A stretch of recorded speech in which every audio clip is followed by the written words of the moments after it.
It'll let us do all of these things and crazy nonsense. Like that's what it always asks, and we just Yeah. approve. All right. Loading for YouTube.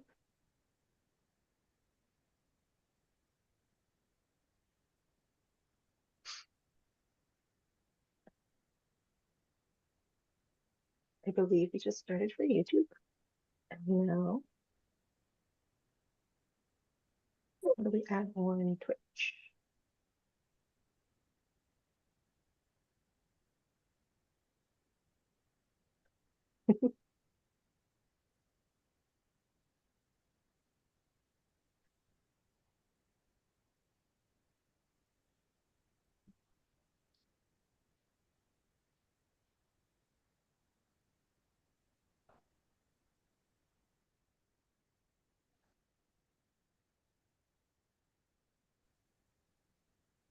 All right. We are live on YouTube. I'm just trying to see how we get Twitch on here.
Thanks for standing by while we troubleshoot our live stream technology, beginning momentarily.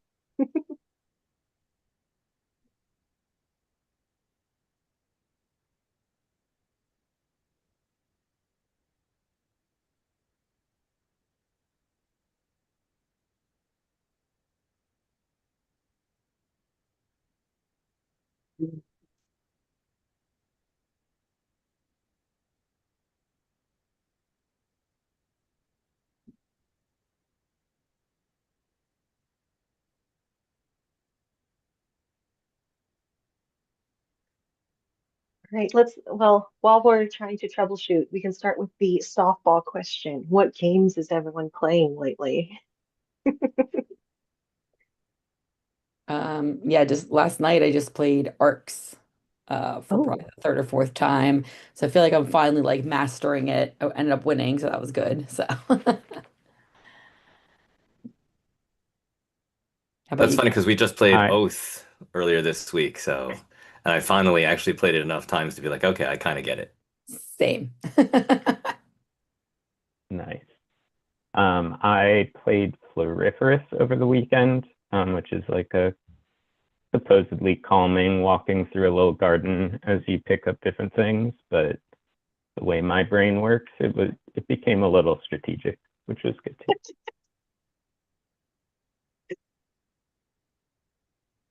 yeah, I've played Gentle Rain enough times now that it has just become like, how can I perfect my strategy? It's Not so gentle rain then. yeah.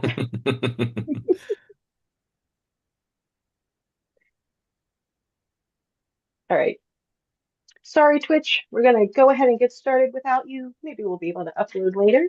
But thank you everyone for joining us today. We have some Unpub conference organizers as well as game designers with us today.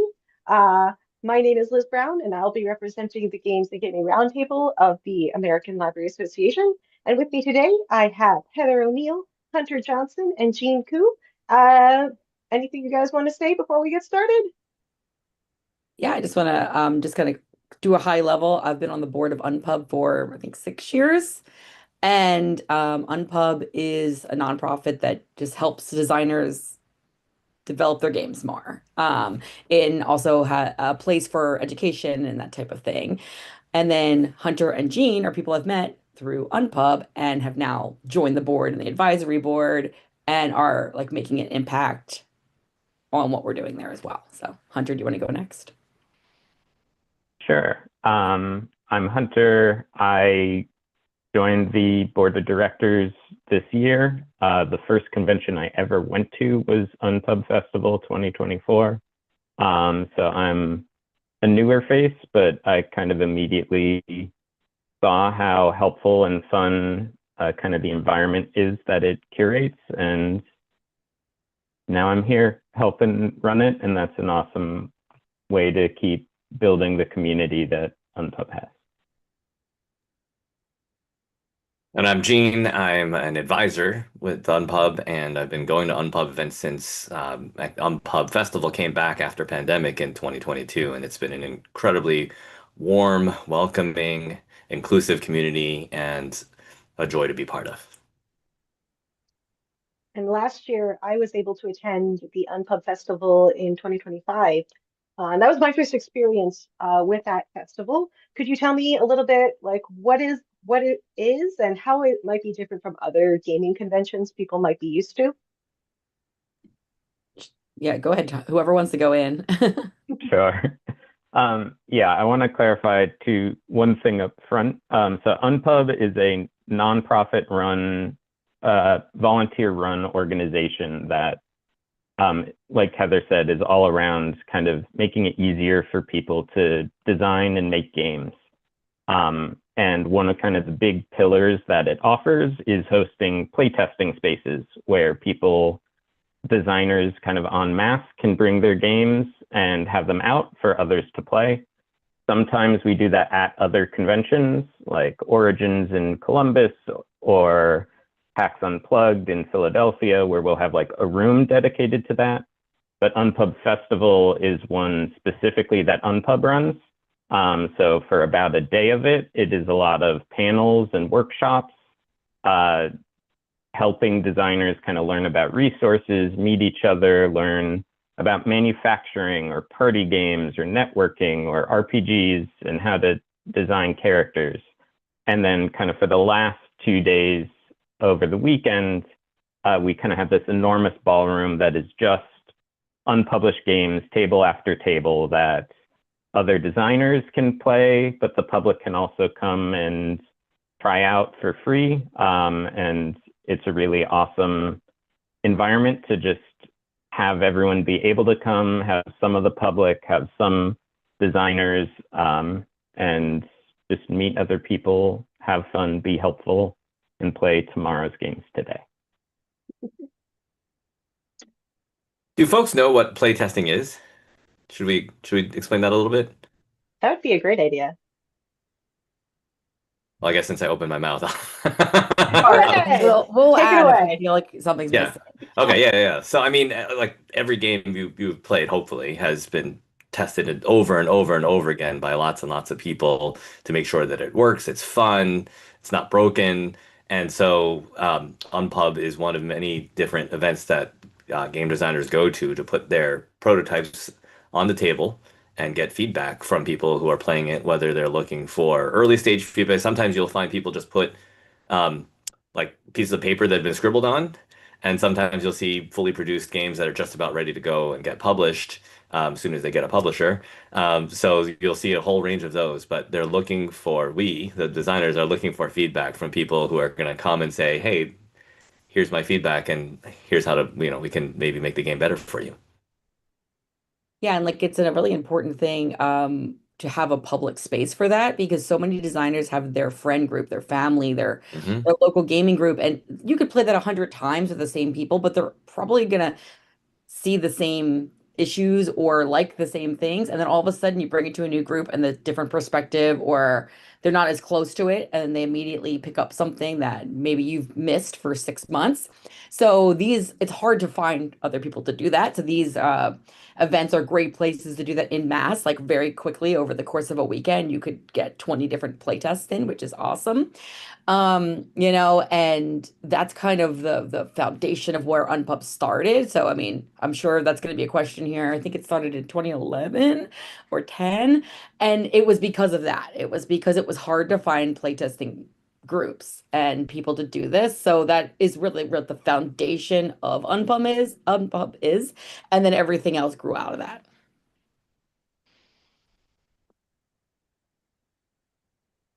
And Liz, you said you came last year. Was there anything you noted in particular there, or why librarians should be coming to Unpub Festival in particular?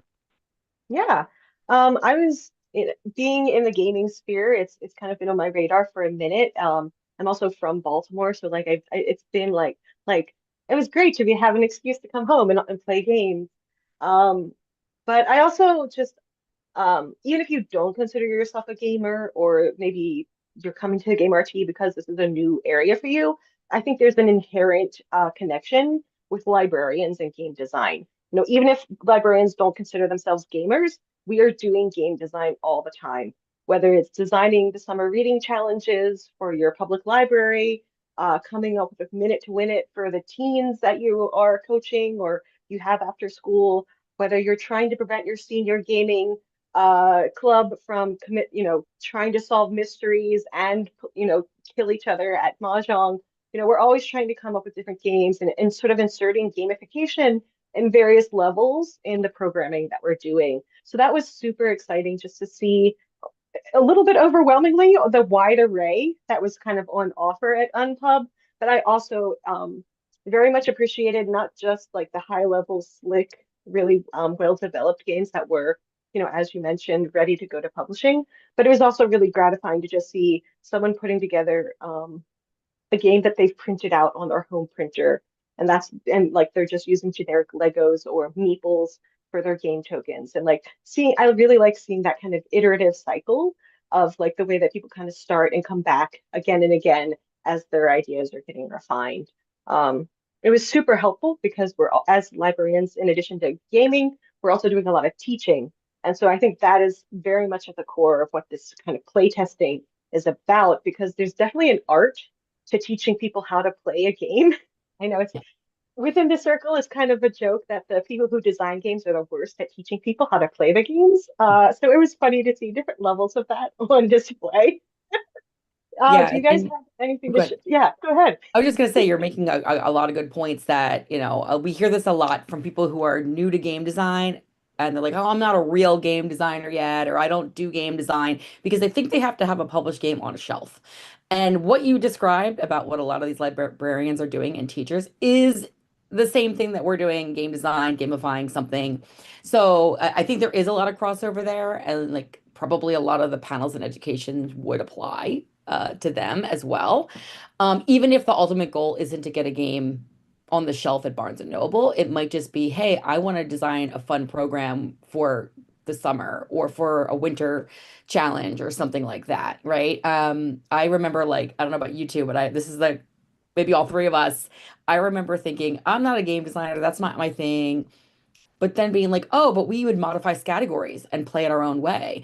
Oh, we would just make up our own little fun card game. Yeah, I guess we were. We just weren't thinking that that qualified, you know? And it wasn't until I kind of got more into the industry that I realized, like, oh, that totally qualifies. And what was I thinking? Yeah, and like as this is all implying, like that is part of Unpub's mission. Like whatever your end goal is, we want to make that easier. And yeah, lots of the panels could be directly applicable, or it just could help you meet a designer who's thought through something or connect with them where it's like, ooh, this person makes really cool story games. Could I actually work with them afterwards? And it is this, right? There are no barriers. Like you could have anyone sit at your table, someone who has 20 published games, someone who just showed up and with their deck of cards. And throughout the weekend, we try to just keep re-emphasizing that. We have an event that is a game jam, which is where they put a professional, so someone who has published games, usually with anyone else, just in different groups, and they roll some enormous dice and they say, cool, you have an hour, make a game about cows using dominoes and no dice. And by the end, you're pitching you're like sharing what you did. You don't need the full game, but it kind of reinforces like, you can make this anywhere. It can be however finished you want. Even with that prompt, you get 10 completely different games with wonderfully punny names.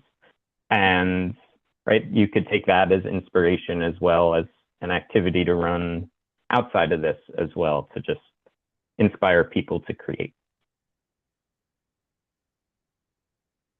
Yeah, good point. Inspiration, I think, is a really big one. So even if you aren't really looking to go and bring a game and you're just going to play and kind of take it all in, every time I leave one of these events, I have like all these thoughts in my head, right? Even if it doesn't mean it's a game, it just something sparked something that made me think of something else I can do. So I think just for that, especially kind of getting out of winter here, like if people live in areas where it's not nice because the weather this year was very snowy, it's like an energizing environment, and you come out of that and you have like a really fun ideas for things that you can do with what you've learned. So that's what I really like about it as well. Yeah.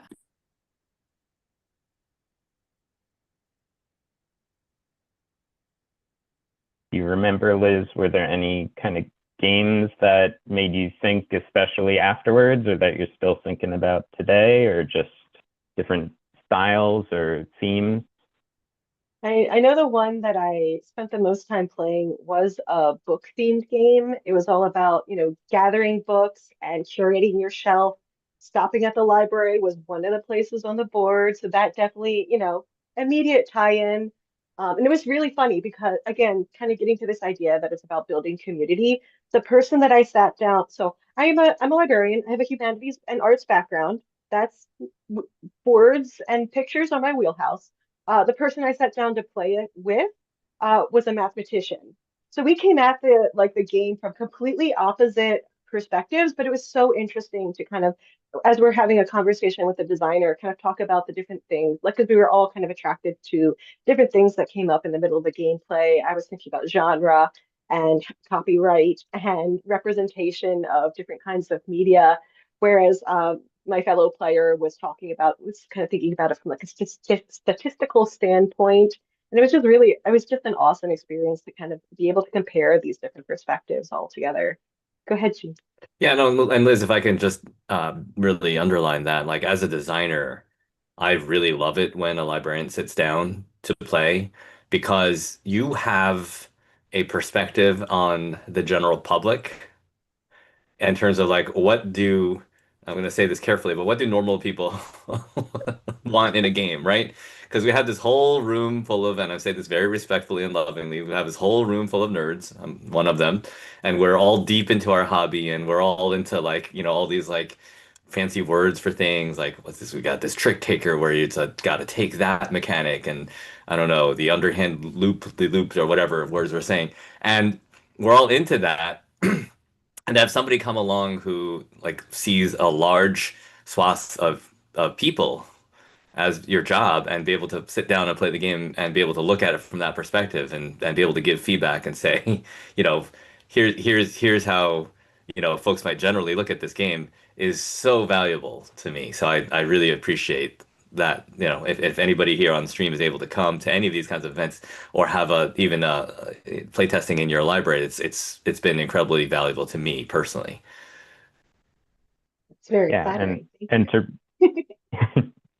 yeah, and to reemphasize, like, it's not ideal if I only play test my game with my friends. It's also not ideal if I only play test with other designers. Like Gene's alluding, there could be terminology that I'm very used to, and I'm like, well, this is going to be a very easy to pick up game, but now I'm using these terms that to me or Gene are second nature, but for someone else to be like, no, I'm very confused. Can you break that down more? Is again, like you were saying, Liz, learning how to teach your game makes the game better, makes the rules better, makes how easy it is for that person to sell it in the future, whether it's themselves or through a publisher. And if anyone thinks they couldn't provide feedback, I'd probably challenge them, and I'd want them to come at least try. You can, whatever you think is fun or isn't, is always a good perspective to have too. Something else I want to say, and maybe Liz, you can talk about this as you talked about the wide variety. I think sometimes there's a connotation when it talk about board game events that it's all 4-hour heavy games. And I want to emphasize that it's not Epic, Twilight Imperium, if you've heard of the, it's not even Catan necessarily. It could be lighter than that. It's got the wide range of, it could be a silly kids party game. It could be a deck game, deck of cards, where you're trying to get sets. It could be an epic long game, or it could be a storytelling game, or a dexterity game where you're picking things up. It could be an acting out charades style game. Like, it's not gonna just be the games that feel intimidating. So that's one of the things that like since I started 6 years ago, pre-COVID, I started during COVID. So pre-COVID, it had this connotation of, oh, it's kind of all these people that sit all day and play 4 or 5 hour games and they know all the strategy and you have to know that. And it turned out, no. And we've invited a lot of more people and we've reached out over the COVID times through being online. And turns out a lot of game designers and game players want other things and have different perspectives. So now it's been kind of rewarding and fun to see over the past 6 years the changing to like such a wide variety of what you get kind of in different spurts of things. So, sure, there's still everything there, but you're not going to go in and go, oh my God, everything looks really intimidating and the rules are really hard and I don't want to do that. And you're going to also be able to walk around and kind of self-select into what you want to do. So, Liz, if you want to talk a little bit about that from your perspective. Yeah. Actually, maybe we can pass this back and forth because I think it's bringing to mind, again, what makes Unpub a little bit more unique than other gaming conventions. When you get into the ballroom, it is just a massive spread of different games. And I just did, this is my convention circuit approach. I just did a circuit of just to see, like, I didn't make eye contact with anyone. I was just looking around to see like what's out there, because you do have that variety of different games, and maybe this can help kind of prepare people for who are thinking about attending. So each game is set up at a table, and then there's like a little menu that kind of that is the designers kind of prepare. Could you maybe talk about like what does that visually look like, and how can you scan the floor effectively? If one of you two want to take it, feel free. I just want to mention when we're talking about a massive room, there's probably 60 to 80 games going on at a given time. So just to give you a Yeah, perspective, it's not 3,000, but it's not 10. yeah, Yeah. And I'd say like we try and give options based on just like how everyone's brain works of like what's the best way to kind of scan and see what's open. Because yes, ahead of time, if you want to buy like your bigger badge, you can for the full weekend. If you want to show up and just check in for the free badge, that's fine. But there's no like you're signing up for a game ahead of time.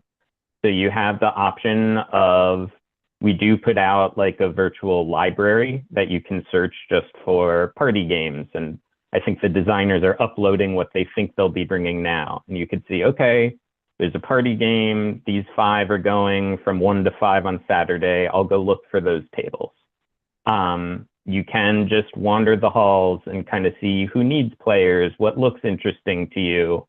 And a lot of designers do have like a little whiteboard where they try and put, okay, this is the name, this is the runtime, this is how many people.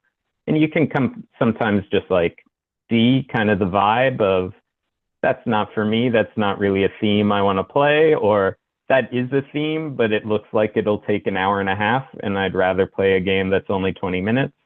And it also lets you kind of be flexible throughout. And you can always ask the designer if you're unsure, and then keep doing your lap, and people are just happy to share once you're there.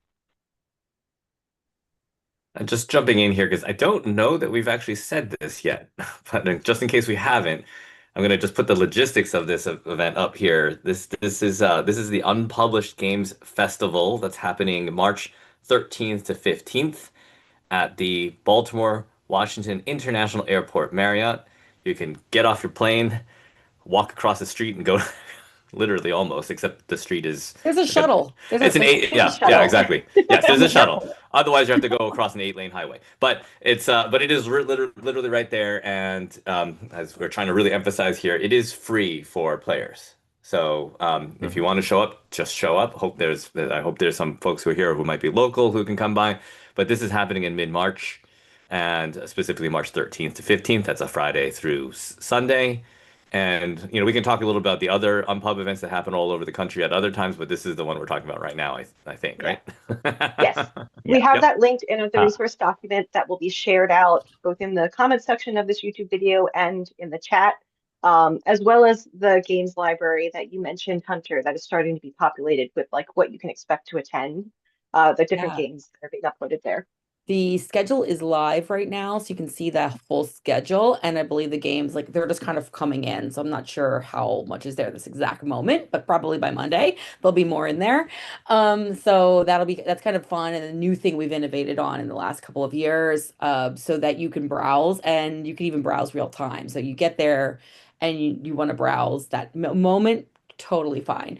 Um, just something else to kind of give you a visual on is when you come in, and you're looking at all these things, you might see a game in progress that looks cool to you. A lot of times they have maybe a business card sitting there or a little thing that you can take to remind you to go back later, or ask the designer, hey, how much longer is on this game, or do you have any other sessions? Or that games library, you could say, okay, the game is called, you know, Silly Monkeys game or something, and you go look up Silly Monkeys. Oh, they have another one tomorrow at 11. Great. I'm going to come tomorrow at 11 and try that. Or, oh, they're here all the way till 6 p.m. It's only 2:30. I'll just make another lap, play something else, and then come back. So you have the option, of course, interacting with the person or looking it up if that's more your vibe. So you don't have to necessarily ask. So we've got a lot of that kind of fun stuff. And then the other thing that is kind of interesting is we have open playtesting too. So there's going to be some times, not a lot of times over the Saturday and Sunday, but a little bit on Friday and in the mornings and the afternoons where it just could be anything. So we've got these kind of set times, and on the schedule you can look at that, but let's just say 9 a.m. to 9 p.m. Well, maybe you want to keep playing games after 9 p.m. Well, you could stay till 11, and at that point, anybody who brought any game can put them out, and they all have to be unpublished games. So we're not bringing out, Uno or anything like that. So there's no competition to play unpublished games, which is really nice as well. Don't forget the prizes. I did forget. So tell us about that. Yeah. Yeah, so for providing feedback through the website on the games that you played, you're entered into various raffles for prizes, and there's also other prizes for. We are a nonprofit, so there are other prizes for entering the charity raffle. But we have a lot of support from publishers and local retailers, actually retailers all over the place. So there are lots of great prizes for being there. Not that that's the reason to come, but it's a nice to have. Yeah, it's a you're nice saying there's bonus. a chance. It's a nice bonus. And then Gene mentions giving feedback, and I guess we should elaborate more. Sure, in the moment, the designer's going to ask you something like we just mentioned, hey, and they're going to, what do you guys think about this? Or whatever. And you're going to verbally say that. But there's also a QR code on their table or badge that you can scan that will give you an actual form to provide that feedback, that will be emailed to the designer later to like digest it later. But that form is how you get put into the raffle. So we're encouraging people to give the feedback formally. And then the bonus for that is the more times you do that in a given block of 4 hours, you are entered into the raffle. So we pull it about every 4 hours or something like that. Yeah. And again, just giving people options also to participate how they want to. Like, this is a very welcoming space, and I'm someone who will love to just talk to the designer for too long after the game ends and then noodle on what else they're working on. That was me with Gene the first time I went to Unpub Festival and after playing one of his games. But others may just want to say a little bit less, want to move to the next game, or you're in more of a rush, but you can still give that feedback through that form, which is, it's great to have those options. And right, as a designer, it is awesome to just have that whole swath and be like, okay, this one's an outlier, when I have 20 other people saying this is fun. Whereas if I'm only playing with 3 people and one of them says it's not fun, that now feels much, much more significant, which is cool. Heather also mentioned the open play, and again, I think it's kind of limited, but there is some time. So if anyone here has a game that you've been designing, you can bring it and get it on the table. I also think if some of you probably have some very eager, aspiring game designers who come and chat to you all the time, and encourage them to come, because this is a great way to get started. Just meeting designers. Again, we're all very friendly and love to just gush about how awesome it is to make games. So if there's that aspiring designer in your, who likes to show up and talk to you all the time, like, send them our way, because like this is where they can get started too. Yeah, and I also want to mention, I'm sure a lot of people on here do teen programs or children's programs. You don't have to be an adult to have brought a game. So, I mean, a lot of teens and kids have brought games over the years. We've got some scouting groups and some college and high school groups that have come in the past. So, I mean, there's no, requirement. We've seen a father-son team before. We've seen 2 siblings before. And that could be kind of fun. And even if they don't bring a game, I think getting the experience for children or teens that are interested in this might be a fun activity, because while you're there, we have another fun thing. We call it designer triage, but it's a little basically craft room where there's all kinds of paper and markers and little bits, and you can literally make a prototype of a game while you're there. So if you're walking around and think, oh, that was really fun, I want to make a game about my dog, you can go make a game about your dog right then if you wanted to. Yeah. Great. And I remember Go ahead. Go for it.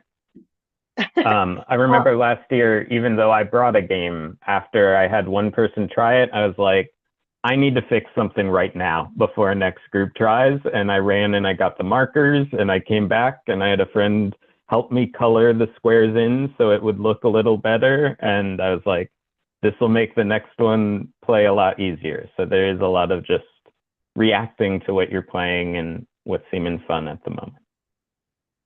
And I want to circle back to kind of Jean's comment about kind of the networking aspect. A lot of game designers are teachers, and very much people in line with, and educators, or tech designers. Like, they're very much in line with the things that librarians do. I found it really helpful. Just I love speaking to other librarians, but it's also very helpful for me as a librarian to kind of get the pulse of like, what does librarian mean to us, like in a societal concept? Like, what do non-librarian people think about libraries, and how can we better integrate? We have a connection through games. How do we make sure that we work together, even stronger, and build that community? So like, I think there's just like a natural connection there between game designers and libraries as fellow nerds in the community. I have one last question, but then we have a bunch of questions coming in through the chat, so I want to make sure we get to those as well. So what is the gaming community kind of looking for that libraries might be able to provide? What are some things that you see when you're speaking with designers? What do they want more of besides money? Like, that's an obvious one. Well, I think Jean kind of alluded to it a little bit, is, what the main thing we're looking for is like a diverse group of playtesters, right? So whatever that might mean, and people who have a different perspective, right? So we kind of say, having a designer play your game might give you great feedback about one area, but maybe not another area. And having a novice who's never designed a game might give you great feedback in a different area than that. I think just having someone who, in your case, you're well read, we would assume, hopefully, you interact with a lot of people, you see a lot of book cover, you see a lot of things in action, you see a lot of media. So, there's also a lot of times I find myself doing this. I'll play a prototype, everything's great. But I'm like, do you know there's already a game called this? Or, there's a book that you should read that's like this, right? Or have you seen the movie that this is reminding me of? And a lot of times they say no. So it's interesting, to kind of give them perspective on what you're picking up from the theme or the mechanic or whatever.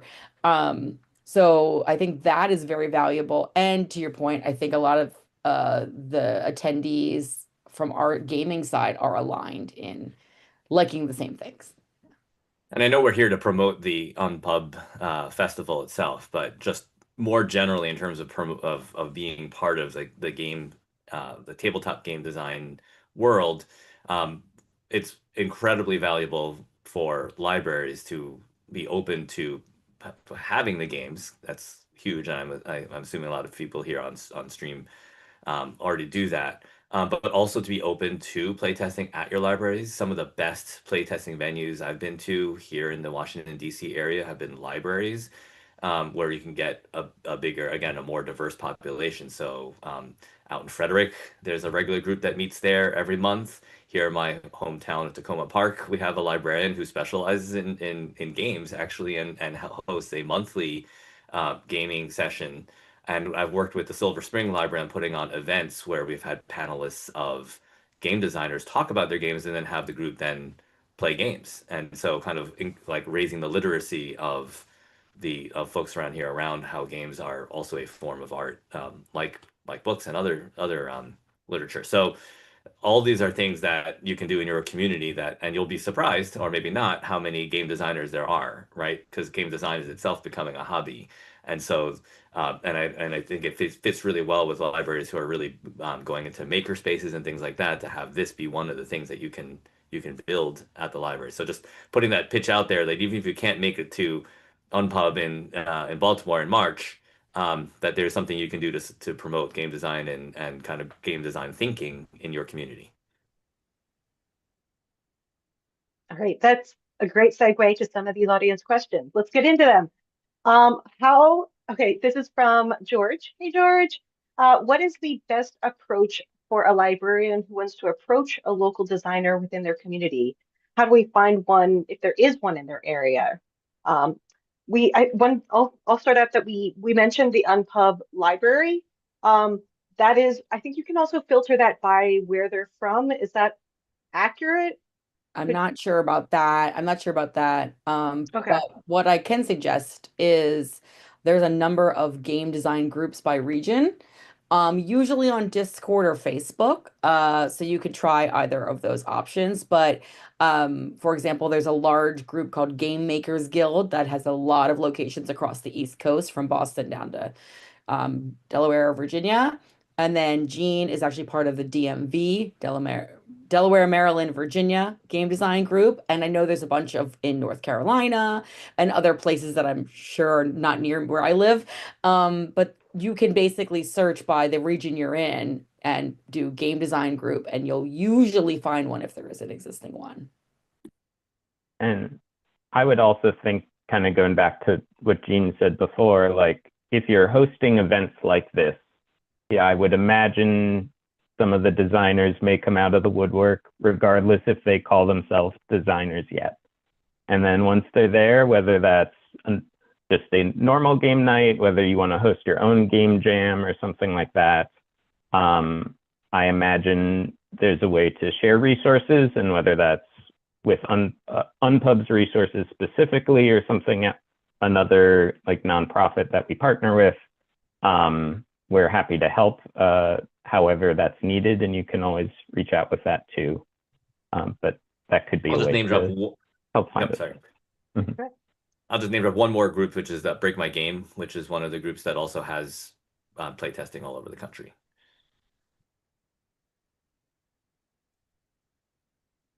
All right, adding that to our resource doc for people to follow up on. That actually, I think, ties into another Elizabeth's question.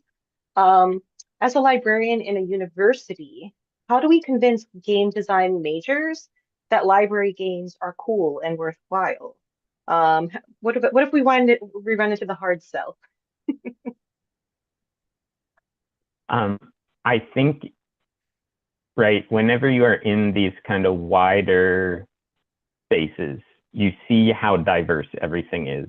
And right, it's kind of an adage of like, there's no game for everyone. If you're trying to make a game that appeases everyone, it's probably going to be a mess of 1,000 different things going at once. But there is a game, yeah, but there is a game for almost everyone. So to us, again, kind of re-emphasizing whatever types of games you're making, that's awesome. Whoever it's for, that's awesome. And this game doesn't need to be for you, but recognizing that there is that space, and the more that those people kind of add to that space, the more we can grow any element of this community, the more access there can be for their game as well. I can also just add, a lot of university programs are focused on digital games, but it is a common practice in digital games to do paper prototyping. So there's a lot of overlap in terms of the disciplines of making games. It doesn't matter whether you're digital or paper, that you have that step in the process. So there is I'm just going to name another group. There is a group called Global Game Jam that just had their game jam like last weekend, I think. And you could host one of those and bring in people who are maybe digitally oriented, but there's also a board or tabletop component to that as well. Yeah, I was going to say the same thing. A lot of people who are moved into board analog game design, I guess you could say, have come from the video game industry, right? There's a lot of that crossover over the last few years. But I would also say to their question, or to their challenge here, is if you're having trouble getting those design students to come to the library, maybe go to the dean or the group leader and say, hey, I want to invite your team to come in and do some design for us, right? And you host it as designers. And, maybe that will, by putting them in the spotlight to do that as a challenge, that could possibly be one way to get them to realize that they should be doing that more. And I'm also thinking just like lots of cool games come from constraints, wherever those come from. And there could be an opportunity to kind of partner there of like, this is now a challenge. You need, like, you can help provide the challenge for a project that helps kind of narrow the scope, but can bring, again, so many creative games about cows in one place. Awesome. All right, we have a question from Christopher. You guys mentioned that you've had scout troops come in. Do you know if anyone has helped someone with a game design merit badge specifically? I don't think anyone in Unpub's board has, but I know just from hearing from some scout leaders who have come to Unpub or part of the Unpub community themselves, which is a huge group that we can't always know everything they're doing. A few of them have told us that like they've designed a game or their team has designed a game or whatever, which I got to assume that means that they got the merit badge, I hope. So I can't say for sure, but I'm going to assume yes, it's happened. I have heard. Like Rebecca, Go ahead. has apparently. Yep. You notice Rebecca. And I would also note, right, we're talking a lot about these kind of physical spaces that Unpub helps kind of curate. But one of the other pillars we do is over the summer, we do run a free of charge mentorship program, kind of pairing mentors and mentees based on what they're looking for. And some people end up doing both. It's like someone has a bunch of published games, but has never self-published. So they may help teach people on one side, but learn on the other side.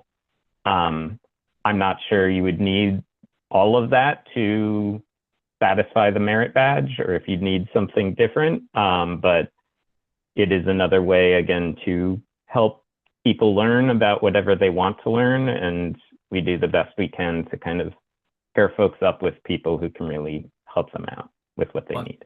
Very quickly, my understanding of the merit badge is also sometimes there's a component where you need to go interview a game designer, which I've heard from certain game designers around here who have a big name.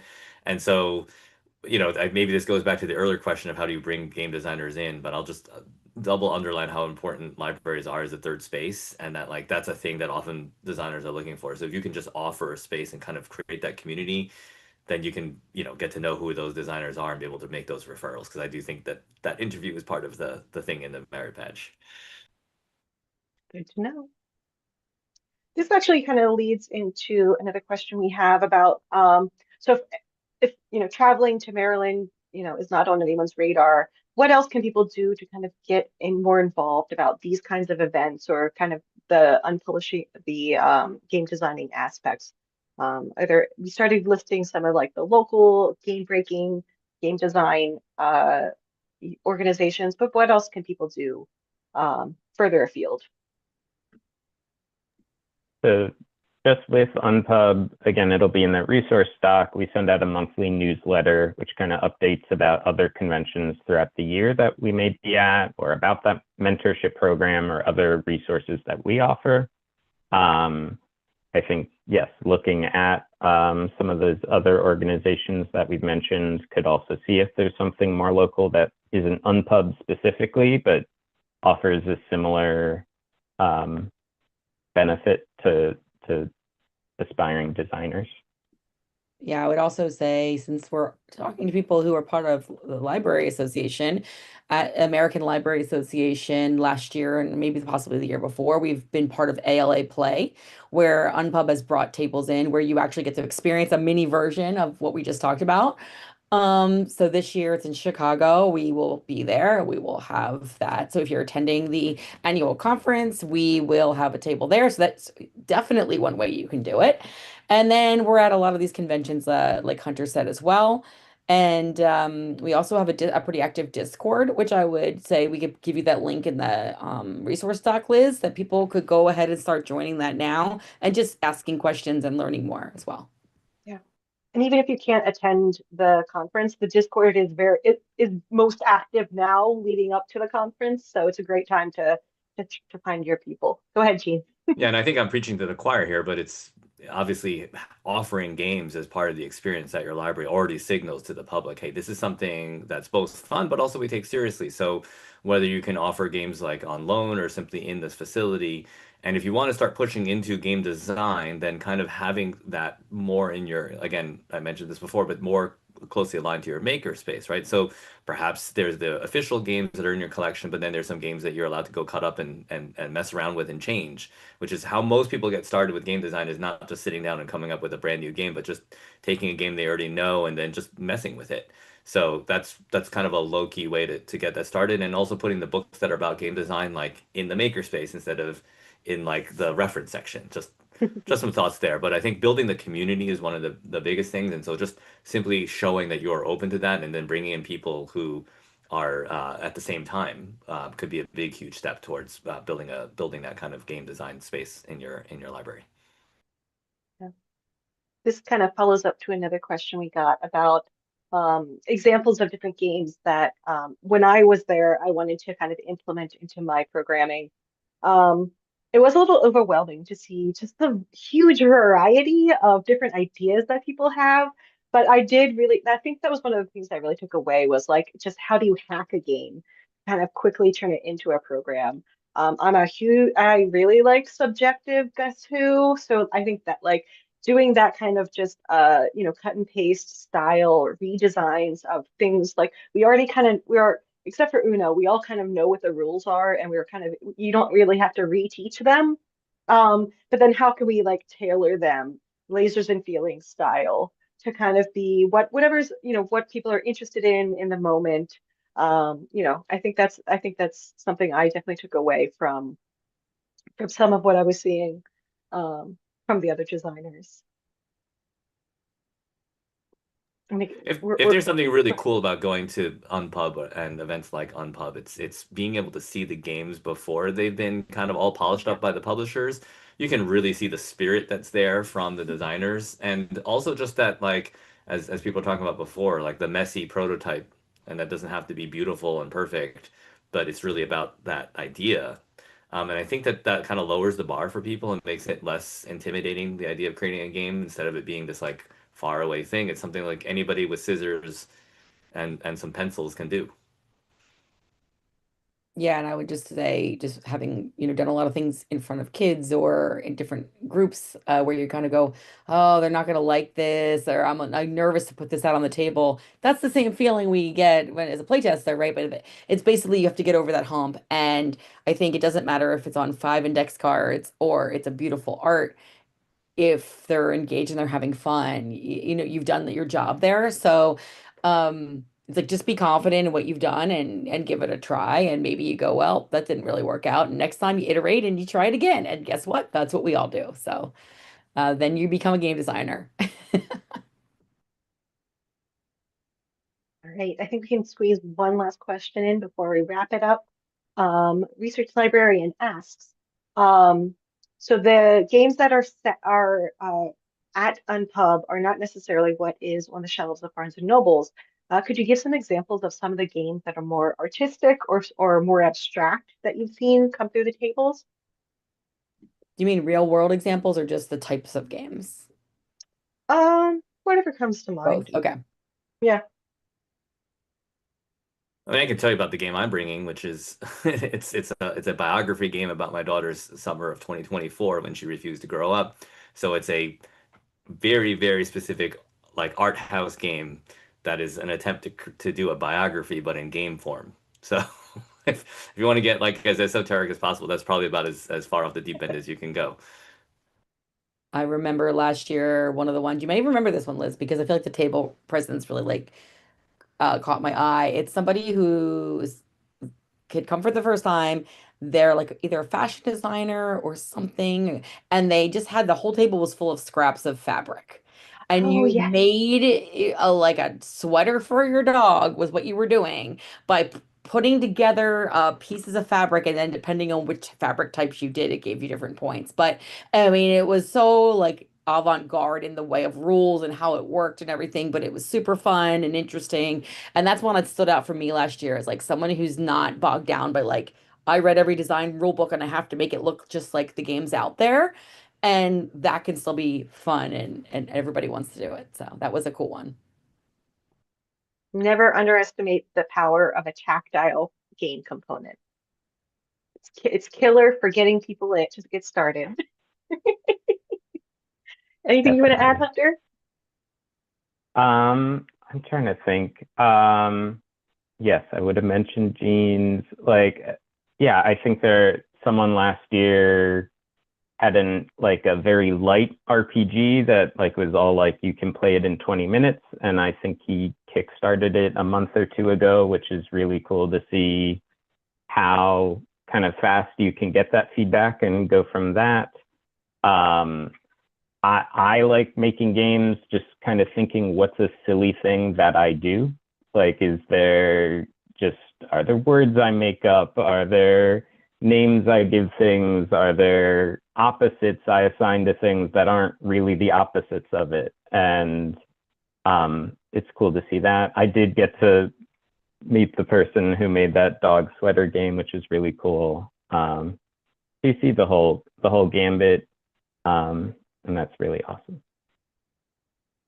Well, we are at time, so thank you guys so much for joining me in this conversation. It has been super fun to nerd out with you all.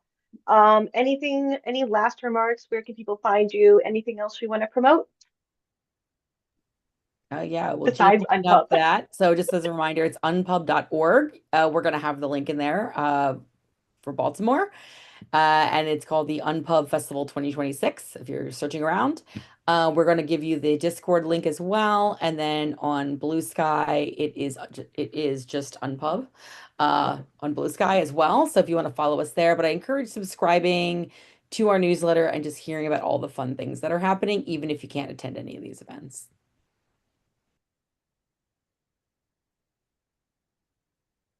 All right. Well, have a great day, everyone.